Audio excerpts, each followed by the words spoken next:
SER Podcast. A esta hora de la noche no está claro qué ha pasado entre España y Estados Unidos para que se haya producido semejante contradicción entre los dos gobiernos sobre si España participará o no en la operación militar que la administración Biden va a desplegar en el Mar Rojo para garantizar que los barcos de mercancías puedan seguir circulando por esa vía que es clave en el comercio marítimo y en definitiva clave para la economía mundial.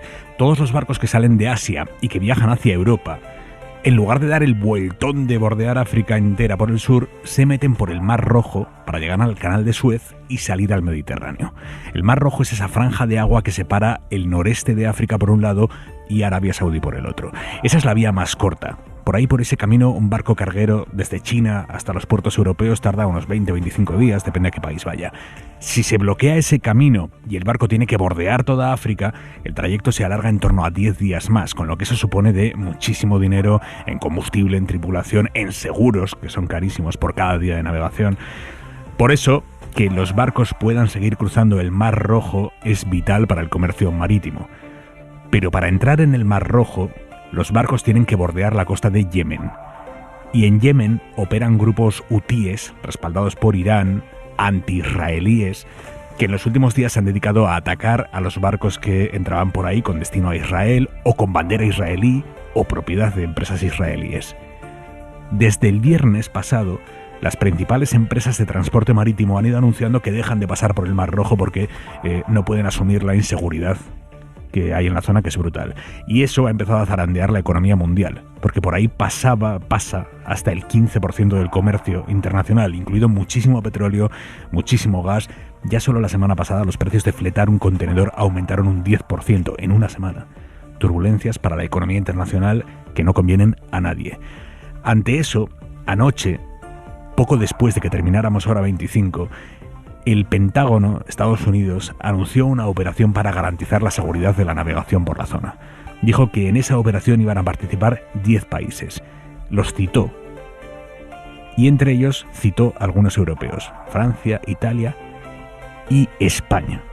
Esto no lo improvisó el jefe del Pentágono. Esto figuraba por escrito en un documento que de hecho sigue colgado en la página web del Departamento de Defensa de Estados Unidos, España. Estados Unidos aseguraba que España sí iba a participar en esa operación en el Mar Rojo. Bueno, pues hoy España dice que no va a participar en esa misión si no es en una decisión de la OTAN o de la Unión Europea, que no existe. Pilar Alegría, ministra portavoz. España unilateralmente no participará en esta misión. No participará unilateralmente. Es más, les diré, cualquier decisión que se adoptase siempre sería bajo el marco de la OTAN y la Unión Europea. Esto contradice lo que anunció anoche el secretario de Defensa de Estados Unidos. ¿Qué pasó ahí? Bueno, de momento no lo sabemos. Pero es que incluso después de que hoy España haya dicho que no, Estados Unidos esta noche los ha vuelto a meter en la lista. Canada, France, Italy, the Netherlands, Norway, Seychelles, Spain, el portavoz de Seguridad Nacional de la Casa Blanca, John Kirby, acaba de hacer la lista de los países con los que cuenta para esa operación. Dice Reino Unido, Bahrein, Canadá, Francia, Italia, Países Bajos, Noruega, las Seychelles y España. ¿Qué está pasando? Porque es difícil de creer que Estados Unidos meta en una lista escrita a España sin el conocimiento de España, sin el consentimiento de España, que lo mantenga esta noche contra el criterio de España. ¿Dónde está el ruido en la comunicación entre los dos países? ¿Se ha equivocado Estados Unidos? ¿España se ha echado atrás porque una operación de este calado tendría que someterla a votación del Congreso y eso podría aflorar las discrepancias dentro de la mayoría parlamentaria en la que se apoya este gobierno? Claro, todo son especulaciones, pero es que lo único a lo que podemos aferrarnos ahora son especulaciones mientras no haya una explicación por parte del gobierno, una explicación. La operación del Mar Rojo y las relaciones con Estados Unidos no son un asunto menor, menos en el contexto actual, con una guerra en Europa, con Oriente Próximo incendiado, y estaría bien que esa explicación llegara cuanto antes. Y la otra noticia importantísima de las últimas horas tiene que ver con Telefónica. El Estado entra en Telefónica para protegerla de maniobras extranjeras 3 meses después del desembarco de los saudíes en la compañía. La SEPI, que es la sociedad pública que se usa para estas cosas, la SEPI comprará hasta un 10% de las acciones de Telefónica y se convertirá, por tanto, en el accionista mayoritario de la empresa, si llega hasta el 10%. Con esta operación, el Estado protege a Telefónica, pero el Estado también se protege a sí mismo, porque Telefónica es una compañía sistémica. Buena parte de la infraestructura de telecomunicaciones española depende de Telefónica. la economía española, por lo tanto, depende de Telefónica en buena parte, y la seguridad nacional también, porque en muchísimos de los procesos del Ministerio de Defensa está metida Telefónica. Javier Ruiz, buenas noches. ¿Qué tal? Muy buenas noches, Aimar. Es volver a hacer pública parte de Telefónica, que era una compañía pública hasta hace 26 años, cuando se privatizó. Sí, es una maniobra claramente defensiva porque en Telefónica pretendía entrar STC, que es un fondo de capital saudí, un fondo soberano saudí. Así que, ¿qué hace el Estado? Proteger la españolidad de Telefónica.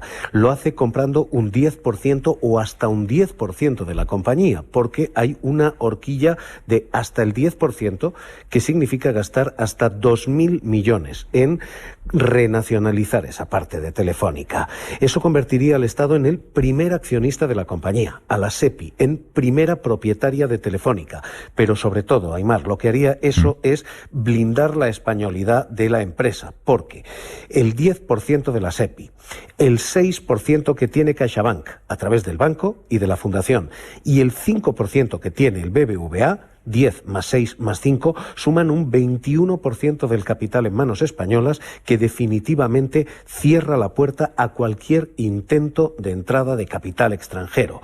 Ese entre 5 y el 9% que había anunciado STC seguía sin ejecutar. Los saudíes solo han anunciado que pretendían entrar, pero ahora los porcentajes se acaban de dar la vuelta. Así que sí, es una maniobra defensiva y sí, es una maniobra en clave nacional, en clave de bandera. De hecho, Ruiz, si cogemos el comunicado que ha enviado el gobierno y analizamos las palabras, defensa es una de las palabras que más se menciona en ese comunicado.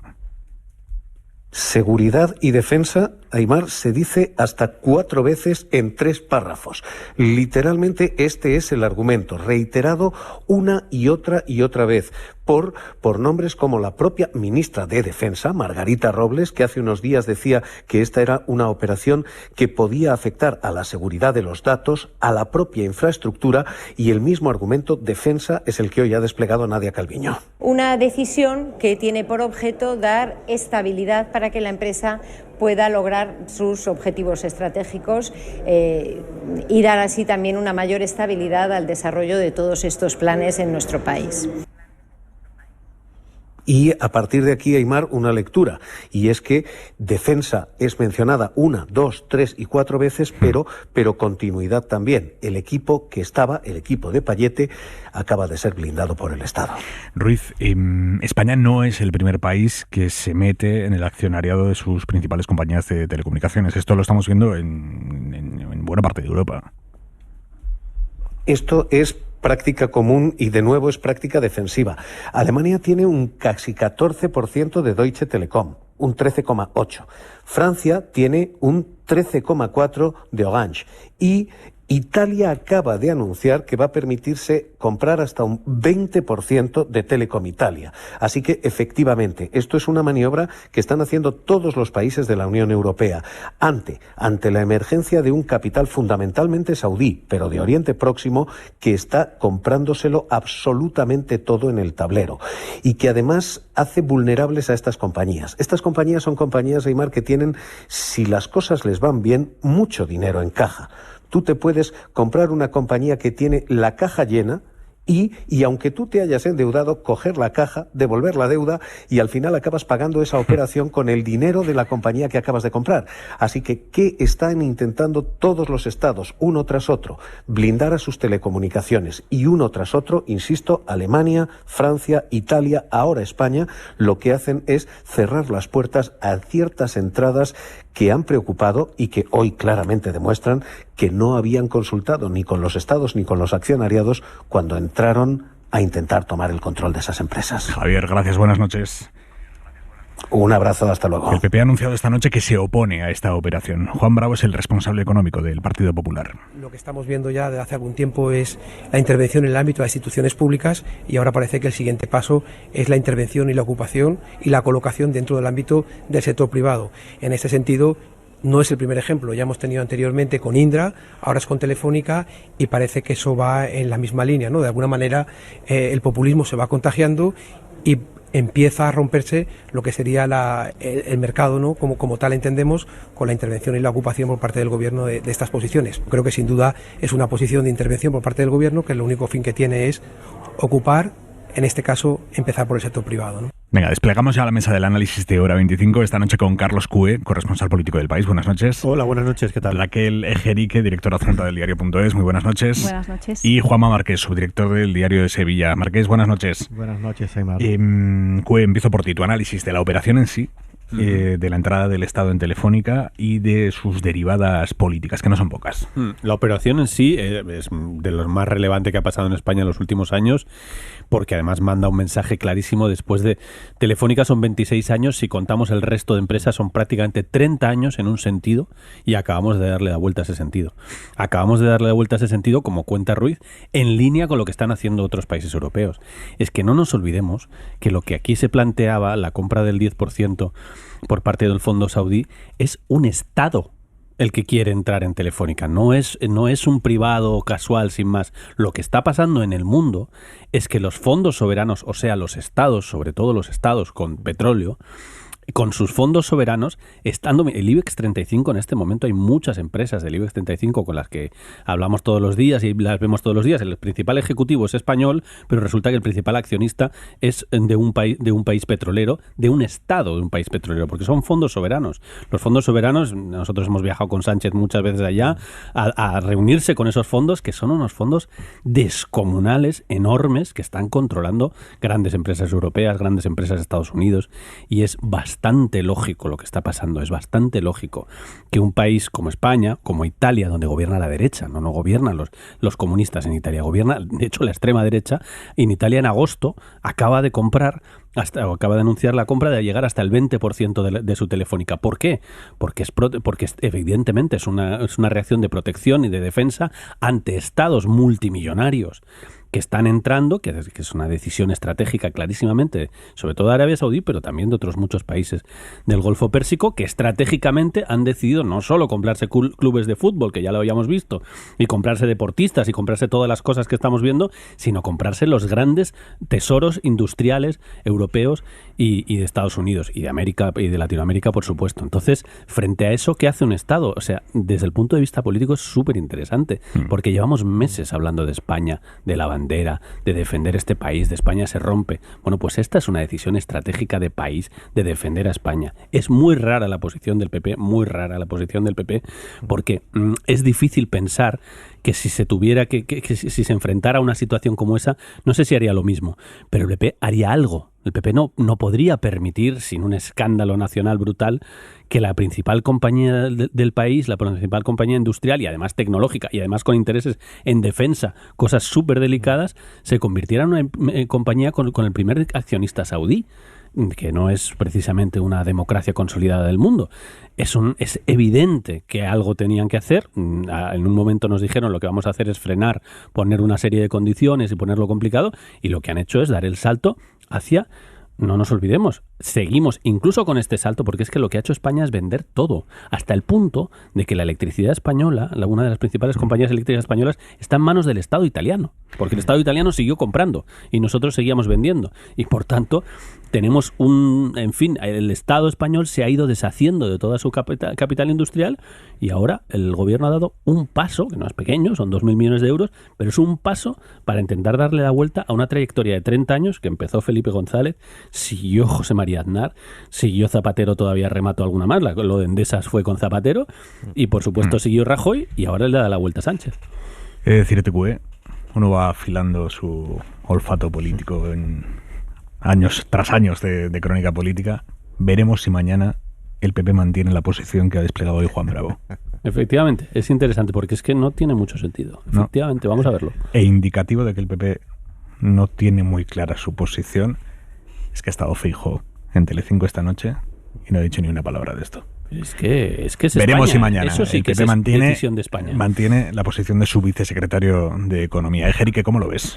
Bueno, pues yo creo que esta decisión es una decisión que podríamos calificar de patriótica, ¿no? Y en ese sentido encaja mal con esta declaración que acabamos de escuchar de Juan Bravo. En España somos especialistas, ¿no?, en convertir en un tema de política doméstica casi cualquier historia, ¿no? Incluso una noticia como que el Estado y los intereses al final de todos los españoles acaben pesando más en una compañía que no olvidemos que si mañana Telefónica se fundieran todos los cables que tiene y hubiera un colapso de Telefónica, este país se paralizaría. Las exportaciones, las importaciones, las comunicaciones, los servicios de vigilancia, la defensa de este país.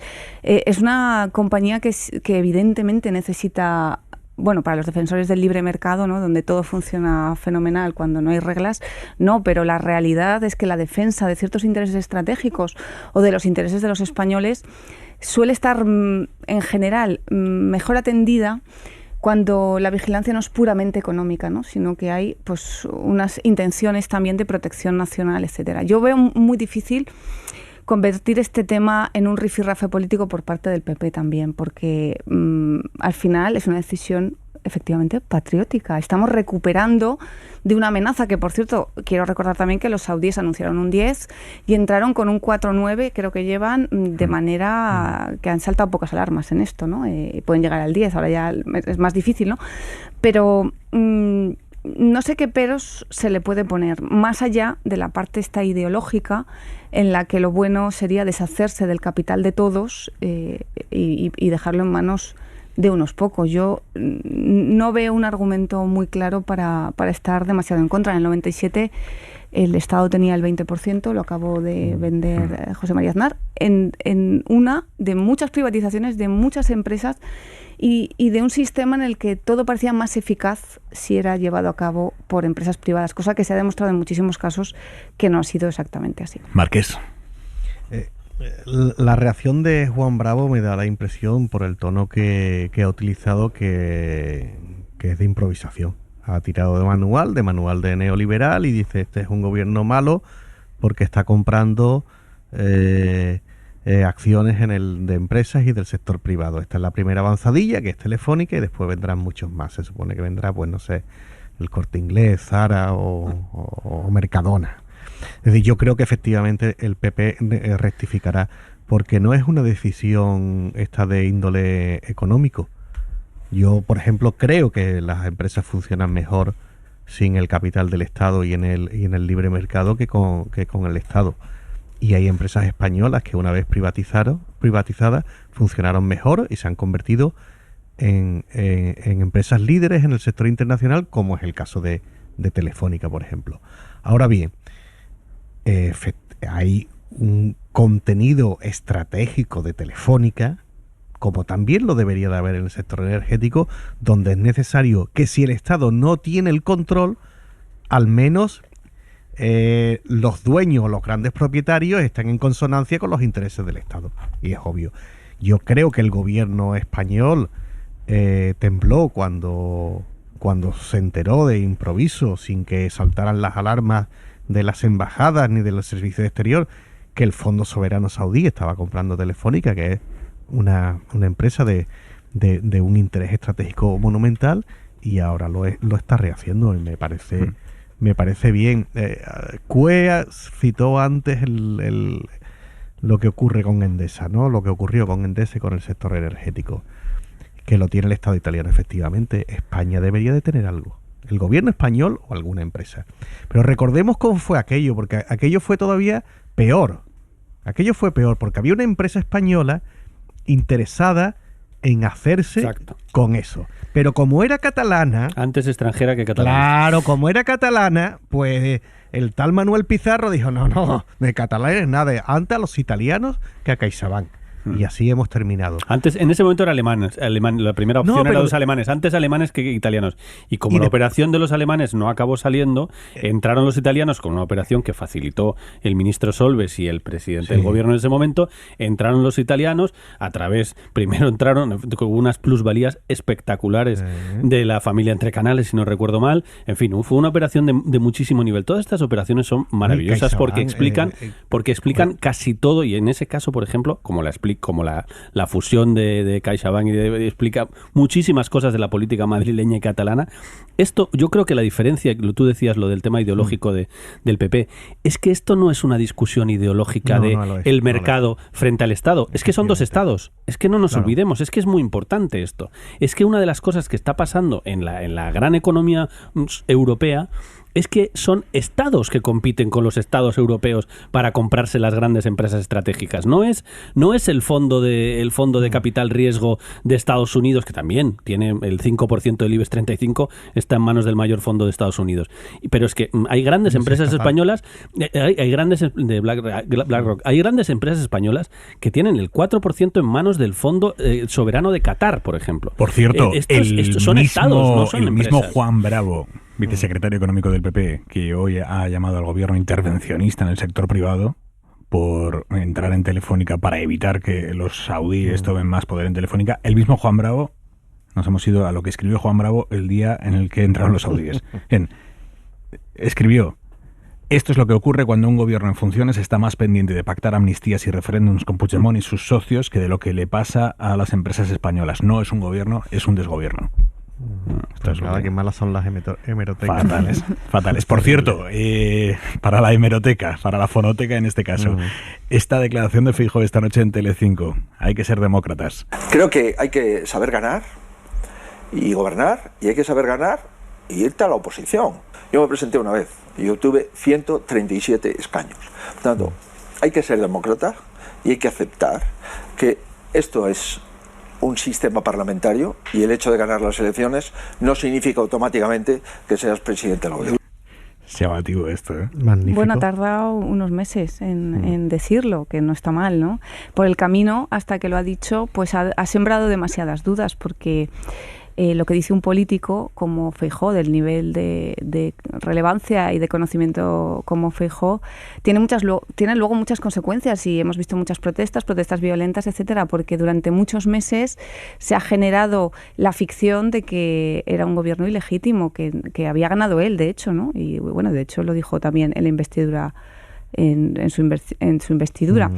Yo agradezco, tengo que decir que lo agradezco, un poco tarde, pero agradezco que por fin Alberto Núñez Feijóo admita que se puede ganar en votos, que incluso se puede ganar, ser el que más escaños ha sacado y no gobernar, porque eso es la democracia española, que es un sistema parlamentario, y además tienes que sumar dentro del Parlamento, cosa que él no ha conseguido. O sea, que aunque tarde, yo creo que es de agradecer que se pongan las cosas un poco, se calmen, ¿no? Y se pongan claras, que este gobierno no ganó en votos, pero la suma de todos esos grupos parlamentarios ha dado más que la suma de PP y Vox. Es interesante porque justo hoy estábamos en la Copa de Navidad hablando con el presidente del gobierno, y justo casi estas palabras eran exactas. O sea, el presidente del gobierno decía: yo creo que el problema que estamos teniendo en la reunión, en el lío de si hay reunión o no hay reunión, nos ponemos de acuerdo con la reunión, es precisamente que yo creo que Feijóo no acepta el resultado electoral, no acaba de asumir el resultado electoral, que es llamativo porque evidentemente eso lo ha dicho el presidente del gobierno, se ha trasladado en los teletipos, Feijóo lo habrá leído, y unas horas después, no sé si respondiendo a eso o no, pero dice sí, claro que lo he asumido, lo he aceptado. Cosa que tiene cierto sentido que suceda, porque realmente es que no hay nada, no hay manera de enfrentarse a una realidad tan grande como que hay un gobierno y una oposición. Pero es verdad que si lo hubiera asumido del todo, no le costaría ni 3 minutos cerrar una reunión con el presidente del gobierno, porque es la normalidad democrática, que es otro de los elementos de normalidad democrática, es la investidura, te doy la mano, esas cosas que son las normas de los usos de la democracia. Te doy la mano, reconozco el resultado, ya está, hay un gobierno y una oposición, y luego hay una primera reunión en la que se ve que hay un presidente de gobierno y un líder de la oposición que va a visitarle a la Moncloa. Todas esas cosas, en fin, ayudan a que la gente, incluso la gente más ultra, que reniega absolutamente de la legitimidad de Sánchez, vea que esto es así y puede ser así para 4 años. Por eso Feijóo es importante que acabe asumiendo esa reunión, y por eso Sánchez decía: yo es que creo que no lo ha asumido. Bueno, Feijóo le ha contestado unas horas después. Márquez. Bueno, lo ha asumido, lo ha explicitado, y está bien que se enteren además otros dirigentes del Partido Popular y algunos votantes del Partido Popular. Yo creo que en medio también ha sucedido que en Polonia Donald Tusk, que es aliado o socio del Partido Popular y del Partido Popular Europeo, se ha convertido en presidente en unas circunstancias similares a las de Pedro Sánchez. Hay otro partido que está mucho más a la derecha, que es el de Donald Tusk, que fue el mayoritario en las elecciones, pero que no tenía apoyo suficiente en el Parlamento.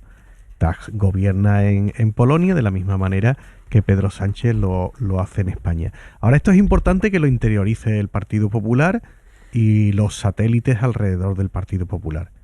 Que interioricen que hay un presidente legítimo, que es Pedro Sánchez, que arrastrará todos los errores de gestión o política que queramos, pero que indudablemente es el presidente que tiene el poder y tiene la legitimidad para gobernar. Ahora bien, yo no creo que esto vaya a desbloquear lo del Consejo General del Poder Judicial, ni que lo del Consejo General del Poder Judicial viniera de un no reconocimiento de las elecciones.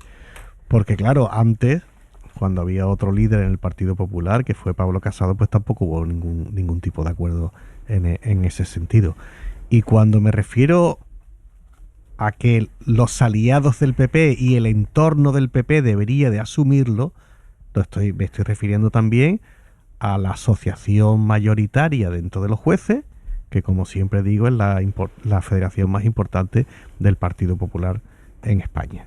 Y también hay una asociación de los jueces que tiene que interiorizar que Pedro Sánchez es el presidente del gobierno, que estará gobernando durante el tiempo que pueda, durante 2, durante 3 años, pero que desde luego no va a ser durante 6 meses. Por cierto, esta noche hablábamos de la entrevista en la que Feijóo ha dicho esto. Le han vuelto a preguntar si va a acudir o no a la reunión con el presidente del gobierno, a la convocatoria del presidente del gobierno, que lo ha convocado en Moncloa. Y el PP sigue dando rodeos para no decir sí o no. Ha dicho Feijóo esta noche: yo estoy dispuesto a acudir, pero no estoy dispuesto a blanquearle, ni a que me falte el respeto. Es una manera de no terminar de aclarar qué va a hacer. Hoy se ha viralizado en las redes sociales, con empuje socialista, por cierto, unas palabras de Feijóo de hace 3 años, cuando él era presidente de la Xunta de Galicia. Esto que van a escuchar lo dijo Feijóo en Televisión Española, criticando al entonces presidente catalán Quim Torra por no acudir a una reunión con el presidente Pedro Sánchez. A mí, si el presidente del gobierno me convoca en Moncloa, le puedo asegurar que voy. Si el presidente del gobierno me pone un día para ir a Moncloa, salvo que esté en una unidad de cuidados intensivos, yo asisto. La hemeroteca, Marqués. La videoteca. Como me has dicho. La videoteca.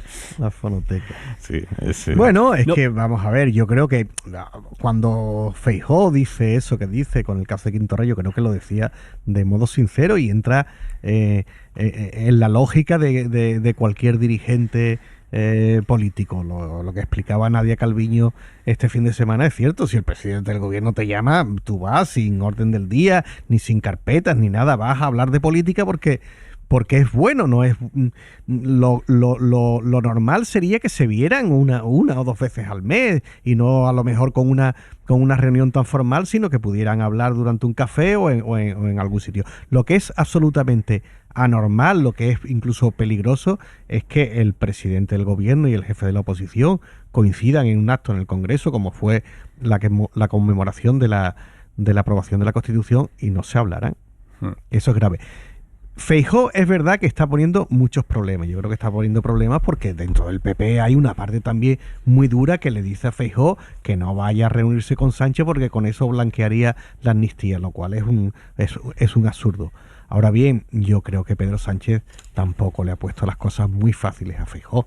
A mí me parece difícil que en la misma entrevista un presidente del Partido Popular diga que el gobierno es legítimo, que bueno, la democracia es así, que él está en la oposición, y en esa misma entrevista diga que aún así, aunque todo es legítimo, pero que él no va a ir, ¿no? Porque blanquear a qué, ¿no? Usted tiene que ir a hablar con el presidente del gobierno y tratar los asuntos de Estado importantes que usted tenga que tratar. No se va a entrevistas con presidentes de gobierno a blanquear. Y me recuerda un poco también, como hemos vivido 2 investiduras, cuando el rey ha llamado a consultas a todos los partidos y, por ejemplo, Bildu, como suele ser habitual, pues no ha asistido.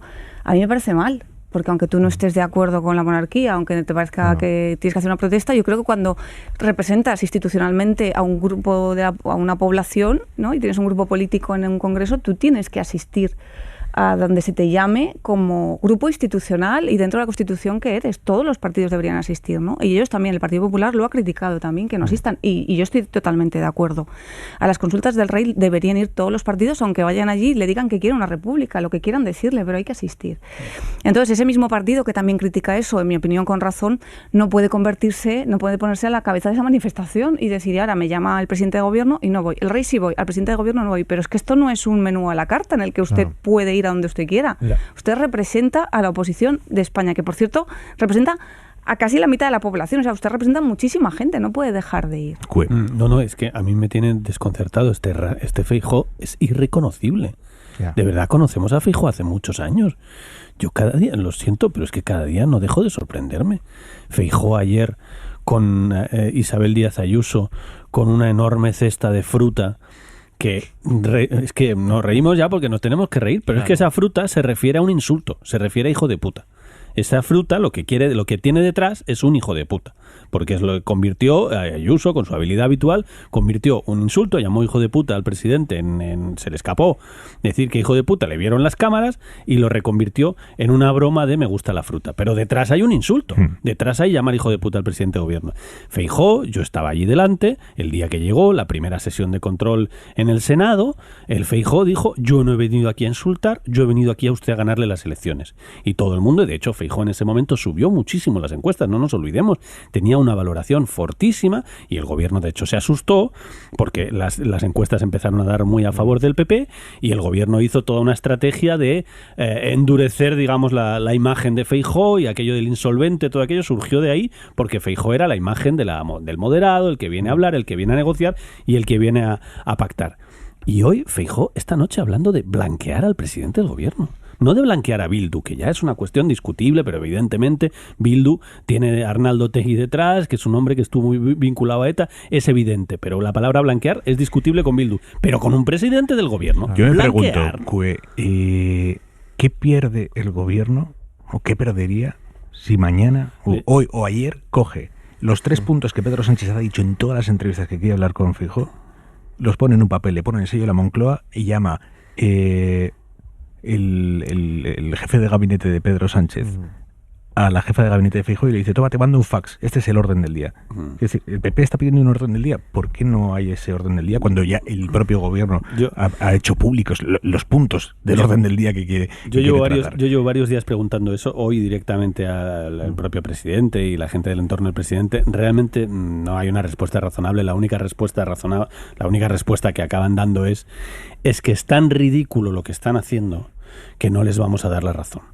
Es tan ridículo el argumento de que para ir a ver al presidente de gobierno, recuperando las palabras de Feijóo, para ir a hacer al presidente de gobierno necesitas una discusión sobre el orden del día por escrito, que si les mandamos el orden del día por escrito estamos entrando en el juego absurdo de ponernos a negociar durante días. Puedes estar de acuerdo o no, pero ese es el argumento. Pero es que el del fondo es que da igual.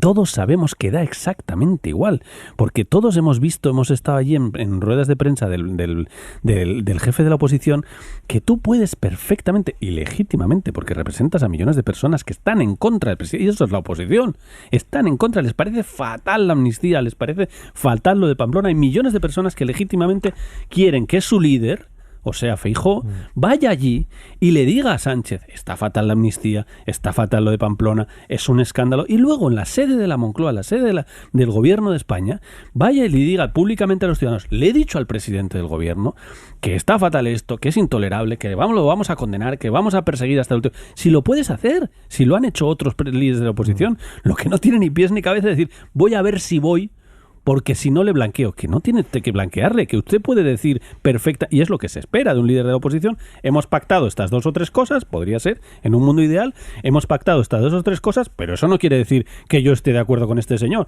Este señor ha hecho toda esta serie de barbaridades, me opongo e intentaré ganarle las elecciones para cambiarlo. Oiga, que ese es el juego democrático, que nadie le pide que vaya usted allí a decir Sánchez lo hace todo bien, es ridícula la oposición. Bueno, a mí me parece que es como cuando, no sé, te invitan a casa a alguien, ¿no? Y tú no quieres ir y empiezas a poner excusas. Mira, es que tengo fiebre, es que tengo un entierro, ¿no? Es que se va a morir alguien. Ya no sabe un poco qué excusa poner. Y en el caso de esta reunión, en el caso troncal, ¿no? Que es la renovación del Consejo General del Poder Judicial para que se parezca a este Parlamento y no al Parlamento en el que estaba Rajoy, que ya ni está en política, pues yo creo que es una excusa más para alargar el tiempo. Y lo digo porque cuando uno repasa los motivos por los cuales hemos llegado a esta situación, bueno, es que da para un folletín, ¿no? Desde hay elecciones y no es el momento, es que Podemos ha pedido una comisión de investigación sobre el rey emérito por sus desmanes y entonces Podemos no puede tener representación, o es que el juez de Prada no puede estar porque juzgó el caso Gürtel. O sea, son una ristra, ¿no?, de excusas para no llegar a hacer lo que a Feijóo no le interesa hacer. ¿Cómo va a Feijóo querer cambiar ahora mismo, en este momento tan esencial para él, el Poder Judicial, que está de su parte, que ha hecho comunicados antes incluso de conocerse la ley de amnistía, que ha hecho comunicados antes de que hubiera un pacto político con Junts que fue escandaloso y que es crítico, o sea, con el que se puede ser crítico, pero es que no se conocía y ya tenía esos jueces de su parte? Básicamente me da la impresión de que Feijóo está alargándolo para no acudir porque sabe perfectamente que eso no lo va a hacer y es una excusa. Hablabas del juez de Prada, José Ricardo de Prada. Hoy el senador del PP, José Antonio Monago, que la semana pasada señaló desde la tribuna al juez José Ricardo de Prada como el artífice del mayor caso de lawfare de la historia política de España, hoy Monago ha pedido la palabra en el Senado. Estoy convencido que eso no fue algo acertado por mi parte. Y a mí me enseñaron, señorías, en mi casa que cuando uno pues se equivoca tiene que rectificar. Y saben además sus señorías que por mi talante no he venido aquí a polarizar ni a hacer lo que otros a lo mejor tienen a bien hacer. Y por lo tanto, cuando uno no acierta, rectifica. Y yo solicitaría, en consecuencia, señor presidente, que retirara mis palabras del diario de sesiones. Muchas gracias. Lo que no ha hecho Monago, si escuchan todo lo que ha dicho el senador del PP, lo que no ha hecho Monago ha sido pedirle perdón al juez, ni reconocer que mintió, porque una cosa, Monago usó datos falsos para atacar a José Ricardo de Prada. Dijo que el Supremo había sacado una frase clave que José Ricardo de Prada había metido en la sentencia de la Gürtel. Eso no es verdad, ya lo explicamos ayer aquí, no vamos a repetirnos, pero eso es falso. Decir lo que dije estuvo mal no es lo mismo decir lo que dije es mentira, que es lo que hizo Monago en esa intervención, y hoy no ha pedido perdón por ello. En cualquier caso, Monago rectifica porque su frase, esa acusación de lawfare, estaba poniéndole muy cuesta arriba al PP el poder criticar a los socios del gobierno por sus ataques a los jueces. Mariela Rubio. Así es, ¿qué tal? Buenas noches, Aimar. Desde el primer momento, aunque en privado, distintos cargos de Génova hablaron de las declaraciones de Monago como de un auténtico patinazo. Esa fue la expresión que utilizaron, y es que Monago las hizo en pleno enfado de la Judicatura por las alusiones al lawfare de miembros del gobierno y en plena ofensiva parlamentaria del PP contra precisamente el señalamiento de los jueces. En ese contexto, Monago mencionaba directamente al juez de Prada, provocando no solo la reacción de asociaciones judiciales, sino también la petición de amparo al Poder Judicial del propio de Prada. En Génova nadie quiere admitir expresamente que se le haya forzado a rectificar, pero en la dirección se daba hoy por hecho que no había otra salida. Fuentes del entorno directo de Feijóo señalaban hoy que Monago, recordamos, miembro de la dirección del grupo parlamentario en el Senado, ha acertado admitiendo que se equivocó. No querían, admiten en la calle Génova, va a llegar con este frente abierto al cara a cara de mañana entre Feijóo y Pedro Sánchez, aunque descuentan los populares que el gobierno no lo dejará pasar tan fácilmente. Por cierto, hablando de políticos y jueces, el PSOE les dice a Junts y a Esquerra que se olviden de citar a jueces en las comisiones de investigación. Vienen turbulencias por ahí. Decíamos que hoy el PSOE ha advertido a sus socios de Junts y de Esquerra que vetará cualquier intento de que los jueces comparezcan en las comisiones de investigación que se van a crear en el Congreso. Una sobre la Operación Cataluña, otra sobre el espionaje con Pegasus, comisiones en las que Junts y Esquerra querían llamar a que comparecieran distintos magistrados. Bueno, dice el ministro de Justicia, Félix Bolaños, que eso no puede ser, que esas citaciones a jueces serían incluso ilegales. Guillermo Lerma, buenas noches. ¿Qué tal, Aimar? Buenas noches. Fue el PSOE el que la semana pasada permitió la puesta en marcha de las comisiones con las que Esquerra o Junts pretenden investigar casos de lawfare, y es el PSOE el que ahora acota su margen de actuación. Las comisiones de investigación no pueden ni revisar resoluciones judiciales ni vincular a los tribunales. Los jueces y magistrados no tienen obligación de asistir a comisiones de investigación. Los socialistas impedirán que sus socios fuercen las comparecencias de jueces o fiscales en esas comisiones. Lo ha dejado claro el propio presidente del Gobierno en una conversación informal con periodistas y lo ha defendido el ministro de Justicia, aferrándose a la ley del Poder Judicial y al reglamento de la Cámara Baja. Y no tienen obligación de asistir porque lo dice la ley, pero es que además tampoco tendría ninguna utilidad, porque todo el conocimiento que tienen los jueces y magistrados de esas causas penales es por haber sido los jueces y magistrados de esos procedimientos, y es justo lo que la ley prohíbe que se pueda revelar. Los socialistas aseguran que en ningún caso se pactó con otros partidos crear comisiones para ir contra los jueces. Esquerra asegura que esa no es su intención, no quieren los republicanos ir al choque con el PSOE por este asunto, aunque defiende Gabriel Rufián que la petición de comparecencia no es ilegal. Aquí no hemos citado antes a un juez porque no tiene sentido. Si hacemos una comisión de investigación en torno a la utilización de parte del Poder Judicial pues para ir en contra de según quién, pues que vengan jueces también. Esquerra pedirá un informe a los letrados de la Cámara para que se posicionen sobre la presencia de jueces en las comisiones de investigación. Ejerique, tu análisis. Bueno, mi análisis es que esas comisiones se le han atragantado bastante al Gobierno, ¿no? Y son el inicio de todas las movilizaciones de jueces que hemos visto, porque esto era antes del borrador presentado de la ley de amnistía.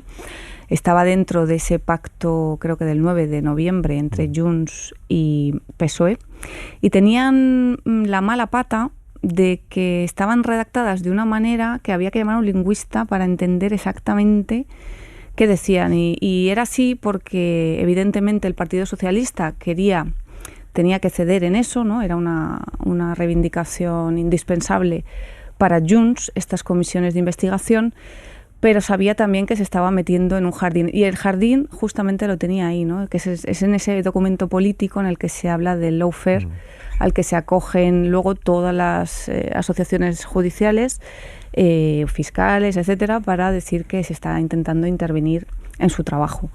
Entonces, bueno, yo creo que nació ya de esa manera un poco difícil de entender y muy mal expresada, porque no quedaba muy claro a qué se comprometía el Partido Socialista, y bueno, ahora estamos viendo en su ejecución pues que sigue un poco en esa línea, ¿no? Hagamos la comisión, pero que no vayan los jueces. De todas maneras, hacer comisiones de investigación en los parlamentos es algo habitual y que nunca, no deja de ser una parte de política parlamentaria. Se quiso interpretar en su momento que ese concepto de lawfare en esas comisiones, ciertos asuntos, pues imagino que no puede ir y contarlo así públicamente, ¿no? En parte también por la independencia judicial, pero también por la profesionalidad. Artículo 399 de la Ley Orgánica del Poder Judicial. Las autoridades civiles y militares se abstendrán de intimar a los jueces y magistrados y de citarlos para que comparezcan a su presencia. Cuando una autoridad civil o militar precise de datos o declaraciones que puedan facilitar un juez o magistrado y que no se refieran a su cargo o función, se solicitarán por escrito o se recibirán en el despacho oficial de aquel previo aviso. Marqués. Retomo un poco con el tema anterior. Monago, José Antonio Monago, a mí me resulta enternecedor. Vamos a ver. El Partido Socialista nunca tuvo que haber firmado ese acuerdo donde se contenía una alusión al lawfare como argumentos. Se decía, se tendrán en cuenta en la aplicación de la ley de amnistía aquellas conclusiones que se puedan derivar de comportamientos de lawfare. Es decir, no solo se abría la posibilidad de que una comisión parlamentaria sometiera a un control político a los jueces, y eso no es que vaya en contra de tal ley o de tal otra, es que va justo en contra de la división de poderes y del Estado de Derecho.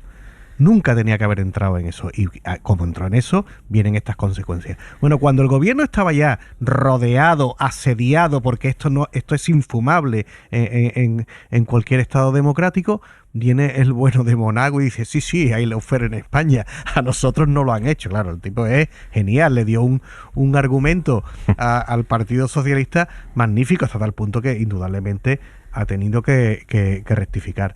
Yo me quedo contento con la declaración de Bolaños hoy, porque efectivamente no puede haber ninguna comisión de investigación que se dedique a revisar el trabajo de los jueces en su instrucción o en su sentencia, y además para ser utilizado después, tal como dice el acuerdo, en la ley de amnistía. Es un despropósito tal que yo creo entender, incluso por las palabras de Esquerra Republicana, que es un poco más moderado que Junts, o al menos tiene ciertos más sentido de la realidad, dice, claro, efectivamente, a estos extremos no podemos llegar, ¿no? Porque es que no se pueden llegar, es que no.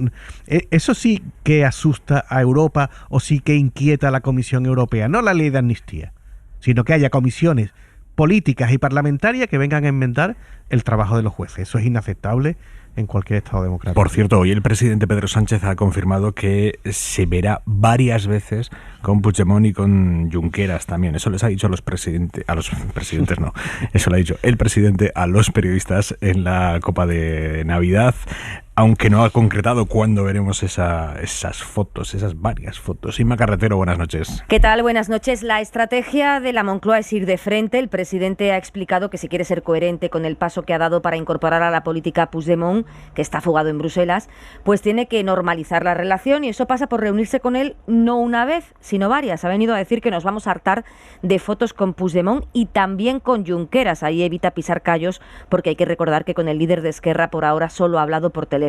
Cuando le preguntamos por el coste político de esta operación, se agarra al argumento de los indultos y al 1.000.000 de votos que sumó en las pasadas elecciones generales. Y sobre los tiempos para verse por primera vez con Puigdemont, el PSOE decía la semana pasada que no había prevista una reunión en el medio plazo. Hoy el presidente ha relativizado que se vean antes o después de la aprobación de la ley de amnistía. No ha establecido ahí una línea roja, aunque su preferencia sería esperar.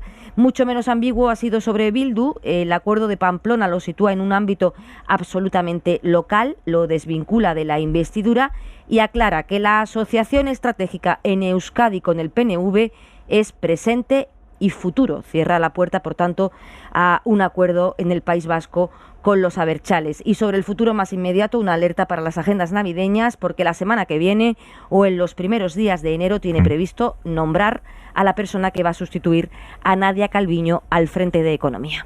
¿Cómo interpretas tú esta estrategia de Moncloa de anunciar ya varias reuniones con Puigdemont y con Junqueras? Yo creo que Sánchez efectivamente está rompiendo ese tabú porque necesita explicarlo, porque sabe que va a pasar y necesita ir por delante. Yo creo que en el tema de Bildu todavía no ha dado ese salto del todo, porque hoy le hemos preguntado a Sánchez también por Bildu y, como decía Inma, pues en fin, lo de Bildu lo circunscribe a una cuestión local, no hace el salto que hace, por ejemplo, Óscar Puente, de decir, oiga, señor, es un partido completamente democrático.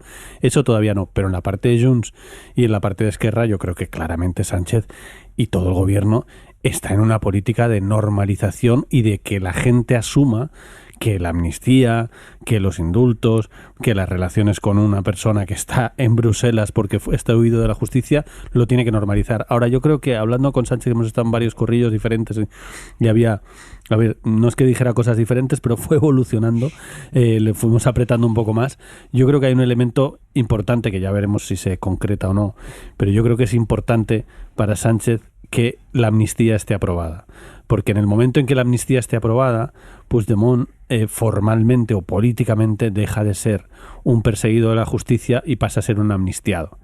De la misma manera que Sánchez ha llamado a Oriol Junqueras después de que estuviera indultado y no le visitó en la cárcel, obviamente, pues de la misma manera creo que ahí evidentemente Junts se está apretando, y cuando Junts aprieta ya veremos cómo acaba, porque Junts tiene poder y hay unos presupuestos en medio, con lo cual no sabemos, pero yo creo que es factible pensar que si la amnistía se aprueba, como calcula el gobierno, alrededor de abril, que esa reunión se produzca en Bruselas, porque Puigdemont va a tardar bastante en volver, y por tanto en Bruselas, en el Parlamento Europeo, una reunión formal, pero en abril ya amnistiado. Yo creo que es más fácil.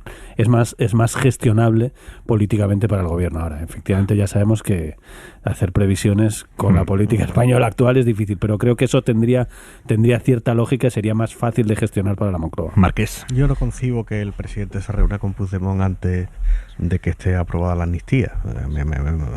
No sería incomprensible por gran parte del país que el presidente del gobierno se reuniera con quien hasta ese momento es un fugado de la justicia.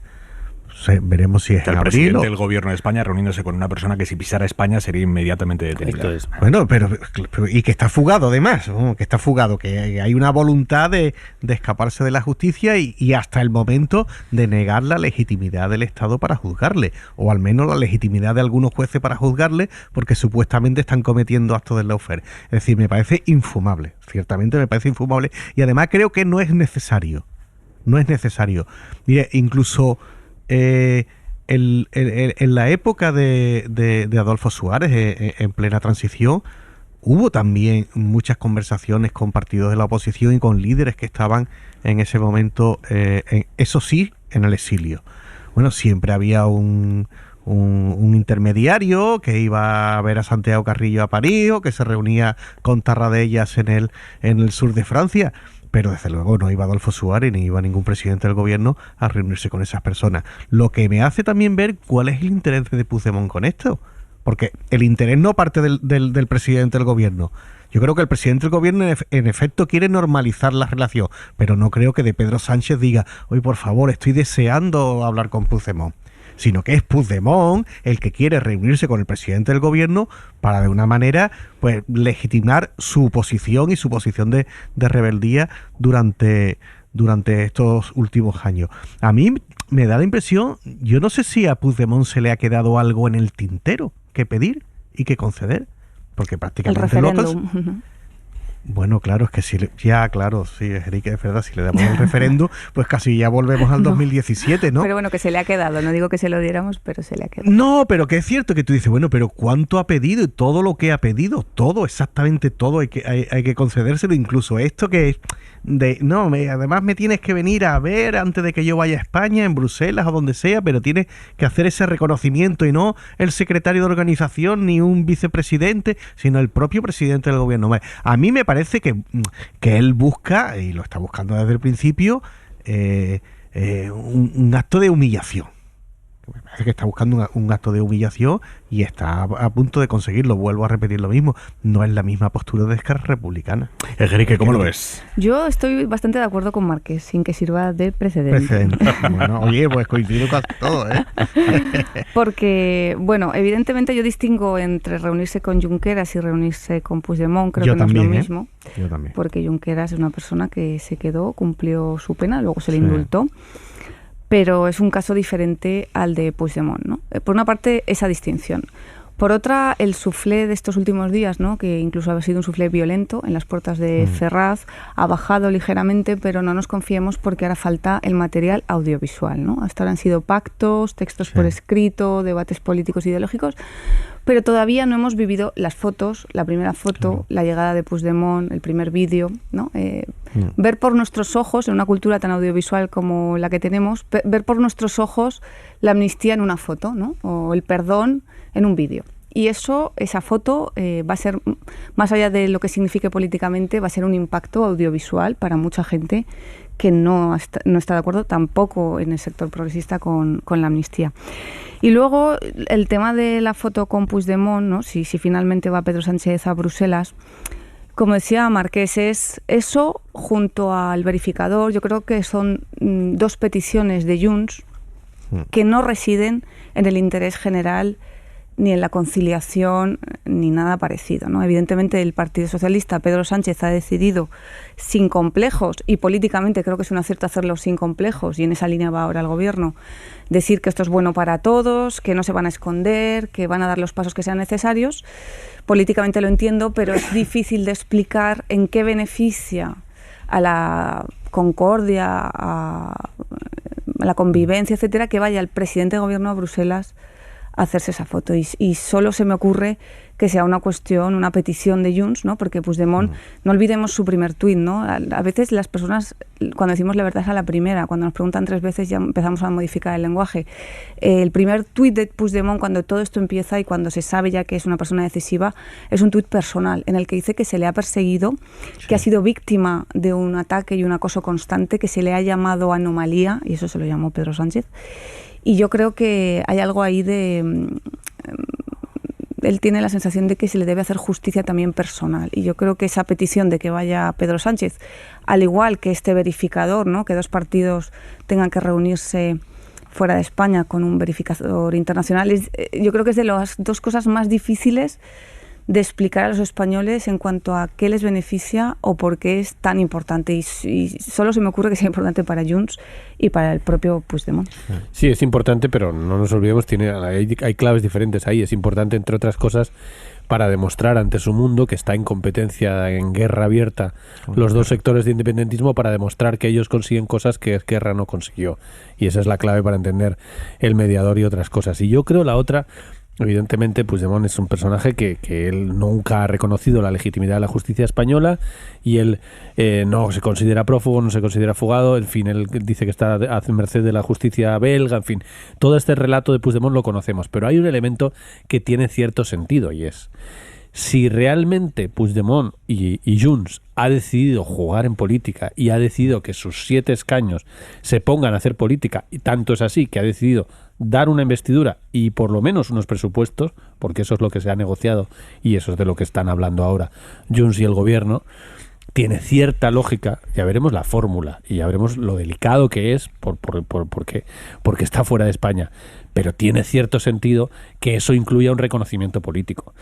Yo me acuerdo cuando publicamos en su día que iba a haber una reunión con Santos Cerdán, que era el número 3 del PSOE, mucho escándalo, incluso el gobierno lo negó y tal, pero es que tenía todo el sentido. Es que es evidente que alguien que te va a dar 7 votos, lo que exige mínimo es un reconocimiento político de referente político, por lo mismo que después Sánchez llamó a Oriol Junqueras y llamó a Oriol Junqueras, con el que no había hablado en 7 años, le llamó. ¿Por qué? Porque es un reconocimiento político. Oiga, usted es un socio que me está dando unos votos decisivos para mi gobierno. Yo creo que otra cosa es el formato de Puigdemont. El otro día, por ejemplo, Puigdemont hizo una cosa muy curiosa, que es muy Puigdemont. El otro día, cuando fuimos a Estrasburgo, todos estamos pendientes de cuándo le da la mano. Y pasan a 2 metros. Le separa Álvarez. Realmente le separa. Lo que ocupa Álvarez es la separación entre Sánchez y Puigdemont, porque pasa pegadito y solo Álvarez está en medio. O sea, bastaba con que Puigdemont estirase la mano. Sánchez estaba sentado, Puigdemont de pie. Con estirar la mano teníamos foto de hecho lo hizo un eurodiputado de Esquerra. Puigdemont no lo hizo. ¿Por qué no lo hizo? Porque él había pedido una reunión formal, con foto, con banderas y con demás, y como no le dieron la reunión, pues dijo, pues tampoco te doy la mano. Son las 11 de la noche, las 10 en Canarias. En la cadena SER, hora 25. Aimar Bretos. La ropa para mañana, Jordi Carbó, buenas noches. Buenas noches, pues hasta el mediodía ropa para la lluvia, especialmente en Galicia, el Cantábrico, lluvia que también alcanzará La Rioja, Navarra y los Pirineos, en una cota a partir de unos 1500 metros ya en forma de nieve, bajando esta cota. Y mucha atención porque en Castilla y León de madrugada también llegará esta lluvia, no muy intensa pero con temperaturas negativas en muchos puntos donde los últimos días ha habido niebla, y esto va a provocar lluvia engelante, es decir, que la lluvia cuando caiga, por ejemplo sobre el asfalto, directamente se congelará, de manera que muchísima atención, insistimos, de madrugada y mañana primeras horas en las carreteras de Castilla y León. Este cambio de tiempo llegará a lo largo de mañana al sur de la península y el Mediterráneo en forma de nubes y muy poca agua. En el resto del país cada vez hará más sol, con temperaturas mínimas mañana más altas, bajarán las máximas. Si a esto añadimos que hará más viento, pues mejor abrigarse un poco más que hoy. Hasta mañana, Jordi. Buenas noches. Hoy, en Baleares, la extrema derecha estaba pletórica por haber conseguido ayer que el PP se plegara a todas sus exigencias a cambio de que Vox le apruebe al PP sus presupuestos autonómicos. Vox es claro. Vox no se arrodilla ante nadie.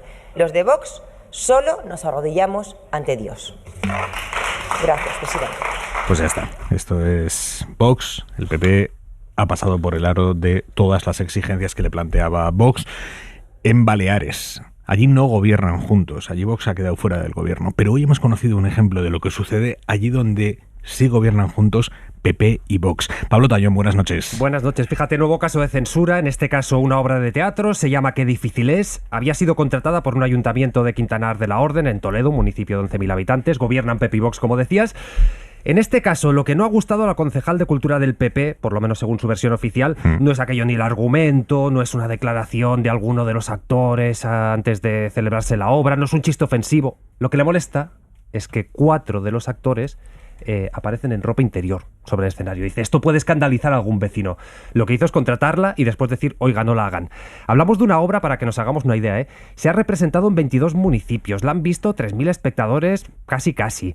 Habla de acoso escolar, de la relación con los padres, de diversidad sexual, y hasta ahora, curiosidad o no, nadie se había quejado. Y también hay que decir, es que no se pagó con dinero del ayuntamiento, se pagó con dinero del gobierno de Castilla-La Mancha, y ahora pues esta partida, se ha perdido. No hay obra, pues la partida se va a ninguna parte. Hablamos del mismo ayuntamiento que corrigió el lema del cartel del 25N, del Día Internacional de la Eliminación de la Violencia contra la Mujer. Resulta que desapareció la mujer. De repente el 25N se convirtió en el Día contra la Violencia, así en genérico. 11:05. José Manuel Macía, buenas noches. Hola, ¿qué tal? Muy buenas noches. José Manuel es actor, es co-guionista, es coproductor de Los 90 Producen, que es una de las compañías responsables de esta obra junto con La Mandanga Producciones. ¿Han asimilado ya que esta obra ha sido cancelada con el argumento de que a ver si se van a ofender los vecinos por ver a 4 actores en calzoncillos? Pues realmente no. Esto sucedió el pasado viernes y todavía seguimos sin salir de nuestro asombro y seguimos incrédulos y atónitos ante esta cancelación y sobre todo con el pretexto que se ha hecho. Porque esto cómo va, claro, creo que al principio es vía correo electrónico, después hay una llamada. ¿Cómo les comunican a ustedes? Oigan, cancelamos la obra. Bueno, es que ni siquiera son ellos o la concejala ni el ayuntamiento los que nos los comunican, sino que nos tenemos que enterar nosotros a través de la plataforma y la red de teatros mediante la cual nos contratan. Esta recontratación, Pablo, como muy bien decías, se produce a través de la red de teatro de Castilla-La Mancha, que es pues el órgano de la Junta que subvenciona a los ayuntamientos de la región de Castilla-La Mancha para contratar los espectáculos teatrales. El miércoles día 13, miércoles pasado, recibimos por escrito la propuesta de contratación por parte de la profesional, de la técnico del Ayuntamiento de Quintanar de la Orden, diciéndonos que habían visto a bien, como profesionales que eran ellos, que nuestra obra fuese a este municipio, y cerramos a través de la plataforma web de la red de teatro de Castilla-La Mancha la contratación para el próximo 27 de enero. Nosotros ya nos ponemos manos a la obra, con toda la logística, contratación del camión para la escenografía, bloqueo de fechas, empezamos con contratación de hoteles, toda la logística que conlleva un espectáculo en una localidad. Y el día 14, jueves, por la noche, a las 12 de la noche, cerraba el periodo de contratación mediante esta red. A las 10, 2 horas antes, porque muchos ayuntamientos, pues dejan esto para última hora, recibimos una contratación de otro ayuntamiento. Y ¿cuál es mi sorpresa cuando entro y veo que la contratación de Quintanar de la Orden había desaparecido? No estaba, No estaba. Entonces, en un primer momento yo pensé que era un error técnico de la plataforma, pues porque faltaban 2 horas para el cierre de las contrataciones y pues por sobrecarga, porque muchos ayuntamientos lo dejan para última hora, se había colapsado el sistema. Yo, para curarme en salud, dejo un email a la red de teatros con copia al Ayuntamiento de Quintanar de la Orden comunicando la incidencia para no perder esta contratación. ¿Cuál es mi sorpresa cuando al día siguiente, viernes 15 hace 4 días, me despierto con un email del Ayuntamiento de Quintanar de la Orden en el que se me decía por escrito que no había habido ningún error técnico, que la concejala de Cultura había decidido por su cuenta y riesgo cancelar la contratación porque había visto que los actores salíamos en ropa interior y pensaba que este hecho podía escandalizar al público. ¿Pero se cree en este argumento? Porque claro, 4 actores en calzoncillos, digamos, debe haber muchas obras de 4 actores en calzoncillos. Yo no me lo creo. Entonces lo que hago automáticamente, Pablo, es llamar al Ayuntamiento de Quintanar de la Orden y me pasan con la gestora cultural, que es la profesional autorizada y con la que había cerrado la contratación.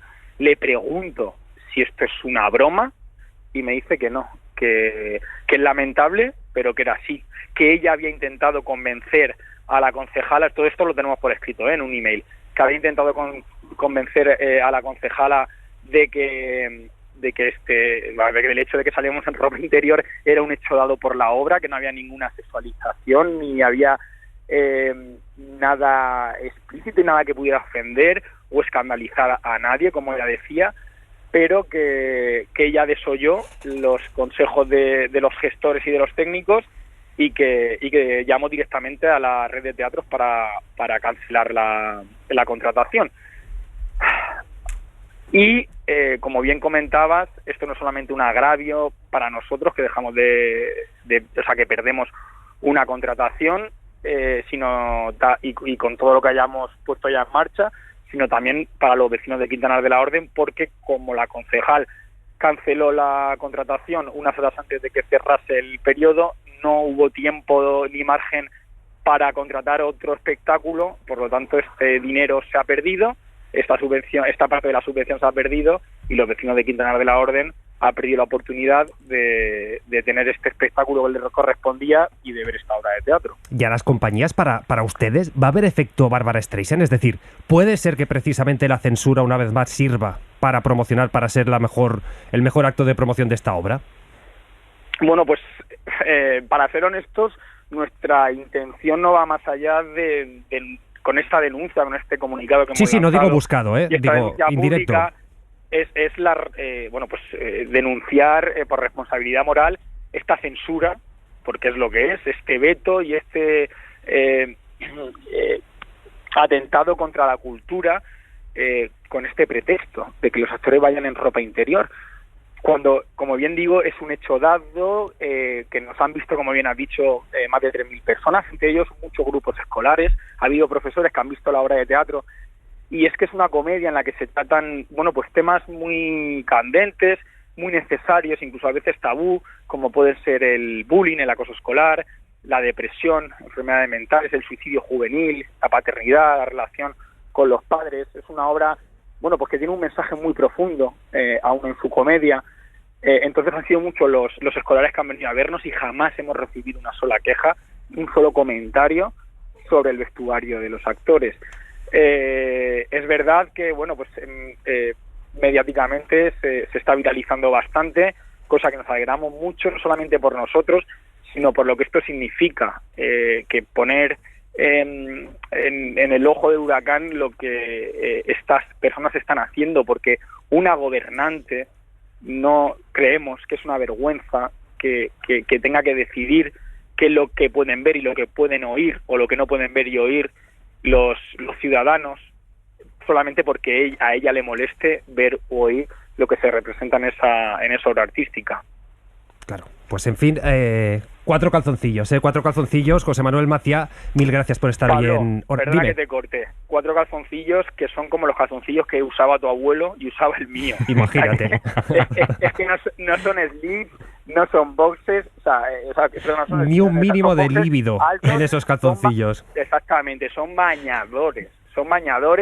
Pues entonces yo me pregunto también qué va a hacer ese ayuntamiento o esta concejal el próximo verano en Quintanar de la Orden con la piscina municipal. Hasta el tobillo. ¿La va a cerrar? Anchos y hasta el tobillo. Exactamente, ancho y hasta el tobillo, porque es de juzgado de guardia esto.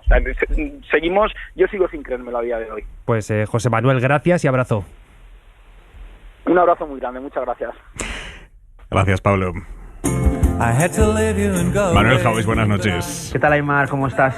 Espero muchísimo de esta noticia, la llegada de los apóstoles de la cultura de la cancelación, porque tengo la sospecha de que esa cultura a veces funciona como el centro político. Cuando el centro desaparece, los centristas se van todos a la derecha, y cuando esa cancelación aparece, sus apóstoles se van detrás del talón, porque no ha sido lo woke, ha sido lo facha. También espero a los que no dicen que esto no es relevante, porque se ha producido en un pueblo pequeño y convertimos en noticia algo nimio, sin reparar o no querer reparar en que los pueblos o pequeñas ciudades o ciudades en las que Vox actúa, porque esto es actuar, no es gobernar, son el laboratorio de pruebas de un experimento que empieza censurando calzoncillos por escándalo social y apoyando rezos en la calle por necesidad política, y termina solo Dios sabe dónde, porque literalmente se lo van a preguntar. Gracias, Jauis. Vámonos al Congreso de los Diputados, porque esto se lo tienen que hacer mirar, ¿eh? Esto no puede durar toda la legislatura, el hecho de que para evitar que haya pleno los jueves terminemos los martes a las 11 de la noche votando cosas, porque la conciliación no soporta esto. No lo soportan los propios diputados, no lo soportan los periodistas, no lo soporta nadie. En el Congreso de los Diputados, cosas que acaban de pasar. Se han votado varias cuestiones y hay una foto que hasta ahora es inédita y que posiblemente tardemos mucho en volver a ver en esta legislatura. Todos los partidos han votado lo mismo en una votación. La primera iniciativa que sale adelante sin ningún voto en contra gracias a un pacto entre PSOE, PP y Esquerra. Es una proposición no de ley con la que el Congreso le pide al Gobierno alcanzar un pacto de Estado por la salud mental. Votos emitidos 345, votos favorables 296, ningún voto en contra, abstenciones 49. Queda aprobada. Es, como digo, una petición para alcanzar un pacto de Estado por la salud mental con especial atención a jóvenes e infancia. Unanimidad en la Cámara.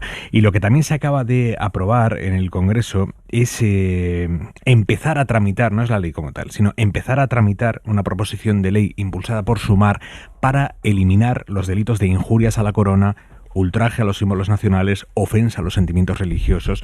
El PSOE ha votado a favor de que el texto empiece a tramitarse, aunque la clave será lo que vote el PSOE llegado el momento de la verdad, el de aprobar o no estos cambios en el Código Penal. Sohaib Nadim. ¿Qué tal? Buenas noches. Después de un tiempo en el cajón, la reforma del Código Penal vuelve a salir a debate. Esta vez la izquierda confía en que la despenalización de las injurias a la corona o las ofensas a la religión se llegue a materializar. Son normas penales absolutamente obsoletas. No pueden ser delitos, comportamientos que no tienen más finalidad que la cómica. Enrique Santiago, portavoz de Sumar, era el encargado de defender la propuesta de su grupo, que a pesar de salir adelante, tendrá enfrente un horizonte parlamentario bastante largo, un horizonte donde el PSOE plantea una línea roja, el enaltecimiento del terrorismo. La protección a las víctimas debe de prevalecer sobre cualquier otro objetivo. Pero por eso queremos hacer un debate, que enaltecer el terrorismo es un límite. Isaura Leal y Pachi López fijaban esa postura y otros socios como el PNV quieren ser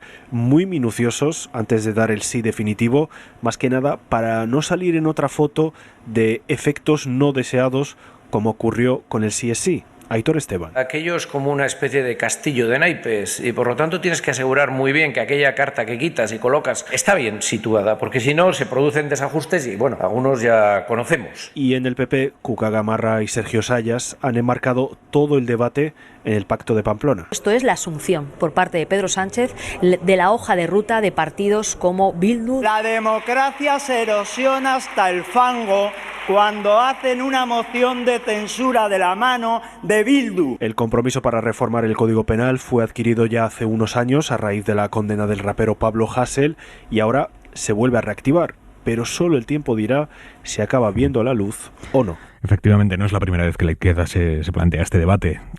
Lo había intentado Unidas Podemos, Izquierda Unida, Esquerra, siempre al final en la votación definitiva, a veces en la inicial el PSOE también permitía que se tramitara, los socialistas votaban en contra, y es curioso porque, por ejemplo, en julio del 2020, que es 3 meses antes de que se produjera una de estas votaciones, el mismo gobierno socialista había comunicado por escrito al Consejo de Derechos Humanos de Naciones Unidas que sí, que iba a revisar los delitos de injurias a la corona, también contra los sentimientos religiosos, tal y como estaban recogidos en el Código Penal, porque así, por ejemplo, se lo había pedido Bélgica. No solo esto, ahora también lo apuntaba Shoaib. Febrero de 2021, caso Pablo Hasél, todos nos acordamos, entró en la cárcel por haber escrito tweets, letras contra la corona, contra la policía, en fin.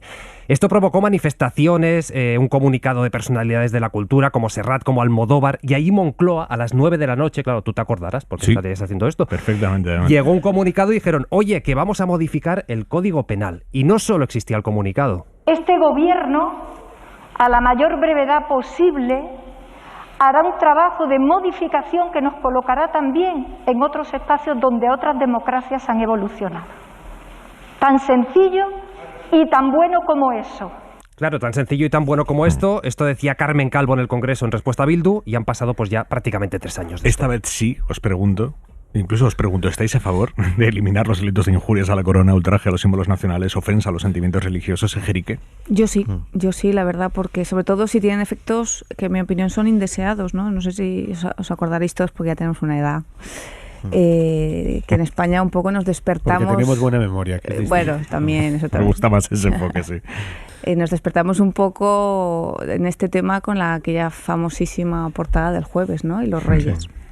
Y eso yo creo que fue un bofetón para todos de, pero que se puede ir a la cárcel, que se puede censurar una revista por hacer una viñeta en el que salen entonces los príncipes, ¿no? Pues sí se podía, ¿no? Y realmente a partir de ese momento hemos visto cosas como raperos encarcelados, Cassandra, una tuitera que acabó condenada a 1 año de prisión, César Strawberry, que acabó también condenado por el Supremo, que fue absuelto por un tribunal. Incluso fueron condenados a pesar de que las víctimas, algunas de ellas muy conocidas como Irene Villa o recuerdo Eduardo Madina, dijeron públicamente que les parecía muy mal gusto porque efectivamente es un humor que puede ser muy condenable o unas frases que pueden ser muy condenables, pero de ahí a ir a la cárcel, ¿no? Que sea un delito, que tú estés alentando al terrorismo o alentando a ir contra la corona o las ofensas religiosas, ¿no? Yo creo que hay un paso y no es tan fino, y la prueba de que son delitos dudosos es que hay una disparidad de sentencias increíble. Márquez, ¿cómo lo ves? Pues mira, yo creo que los delitos de opinión, y en este caso el delito de injurias a la corona y a los símbolos patrios, creo que sobran en estos momentos. Tanto la corona como la nación son instituciones sobreprotegidas que no necesitan otra sobreprotección en el Código Penal, y me provoca más dudas el delito de enaltecimiento del terrorismo y sobre todo aquel que pueda atentar contra la dignidad de las víctimas del terrorismo, porque ese colectivo sí que es un colectivo, a diferencia de los otros, de la corona y bueno, y del de la nación, que es todavía mucho más etéreo, sí es un colectivo desprotegido. Yo creo que sí, que esta vez sí se va a cambiar, entre otros motivos, porque el Tribunal de Justicia de la Unión Europea y Naciones Unidas nos están diciendo que esto hay que cambiarlo. Carlos, 30 segundos, por favor. Es que hay muchísima presión internacional y nacional, porque es absolutamente insostenible que los delitos de opinión en España hayan llegado a donde han llegado. Y el tema de lo religioso también, que estamos hablando menos, es muy relevante, porque hay grupos de abogados cristianos que se dedican a hay una asociación que se llama así. Que hay una asociación que se dedica a que a cualquiera que hace sátira, yo conozco el caso de Mongolia, por ejemplo, realmente les hacen la vida imposible. Es una cosa muy seria. Dame un segundo, porque tenemos una última hora. En la provincia de Girona acaba de morir, abatido a tiros por la policía, un hombre que estaba abriendo fuego contra la casa de su cuñada. Laura Pons, última hora, buenas noches. Sí, buenas noches. Ha habido un múltiplo intercambio de balas en Figueras. La Guardia Urbana de la capital de la Lampurdá ha batido a tiros a un hombre que instantes antes había abierto fuego con una escopeta contra la excuñada y su hija menor de edad por una disputa familiar. Todo ha ocurrido sobre las 8 de la tarde en el barrio de la Champla de Figueras. El hombre se ha presentado en su casa y de repente ha abierto fuego, no ha llegado a tocarlas, y ha sido entonces cuando los efectivos de la Guardia Urbana de Figueras, que pidieron al hombre que bajara el arma, le han disparado, porque lejos de hacerlo, este hombre ha respondido con disparos contra la policía. Los agentes se vieron obligados a sacar la pistola reglamentaria y ha sido entonces cuando ha empezado el intercambio de disparos, que ha acabado con este hombre herido en el suelo. Una ambulancia le ha trasladado al hospital de Figueras, donde ha acabado muriendo hace unos instantes. Gracias, Laura. Es la noticia de última hora con la que cerramos Hora 25. Joaquín Estefanía. Teléfonos inteligentes. Por circunstancias laborales, un compañero de generación muy cercano fue de los primeros en disponer de un teléfono móvil.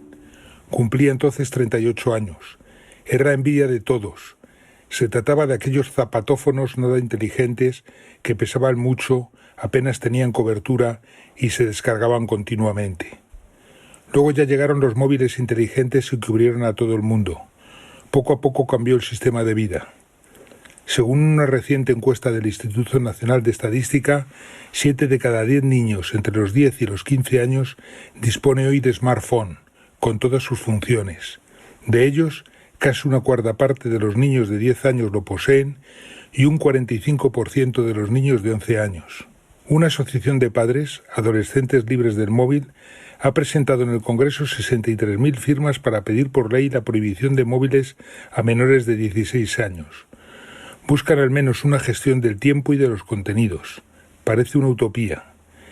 La edad media de nuestros diputados les impide tener la misma comprensión de la vida que muchos adolescentes, expertos digitales, que se sienten aislados y gente rara sin sus smartphones, con sus riesgos y sus oportunidades.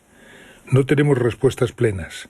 La cuestión es si se puede hacer un uso responsable de los móviles inteligentes a los 12 años.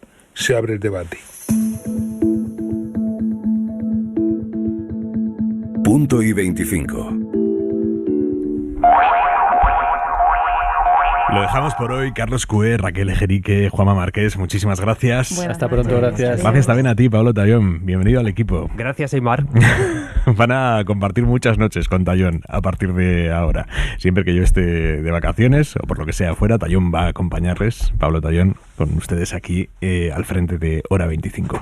Lo dicho, que nada, que nos encontramos mañana. Descansen. Hora 25. Con Aymar Bretos. Para no perderte ningún episodio, síguenos en la aplicación o la web de la SER, Podium Podcast o tu plataforma de audio favorita.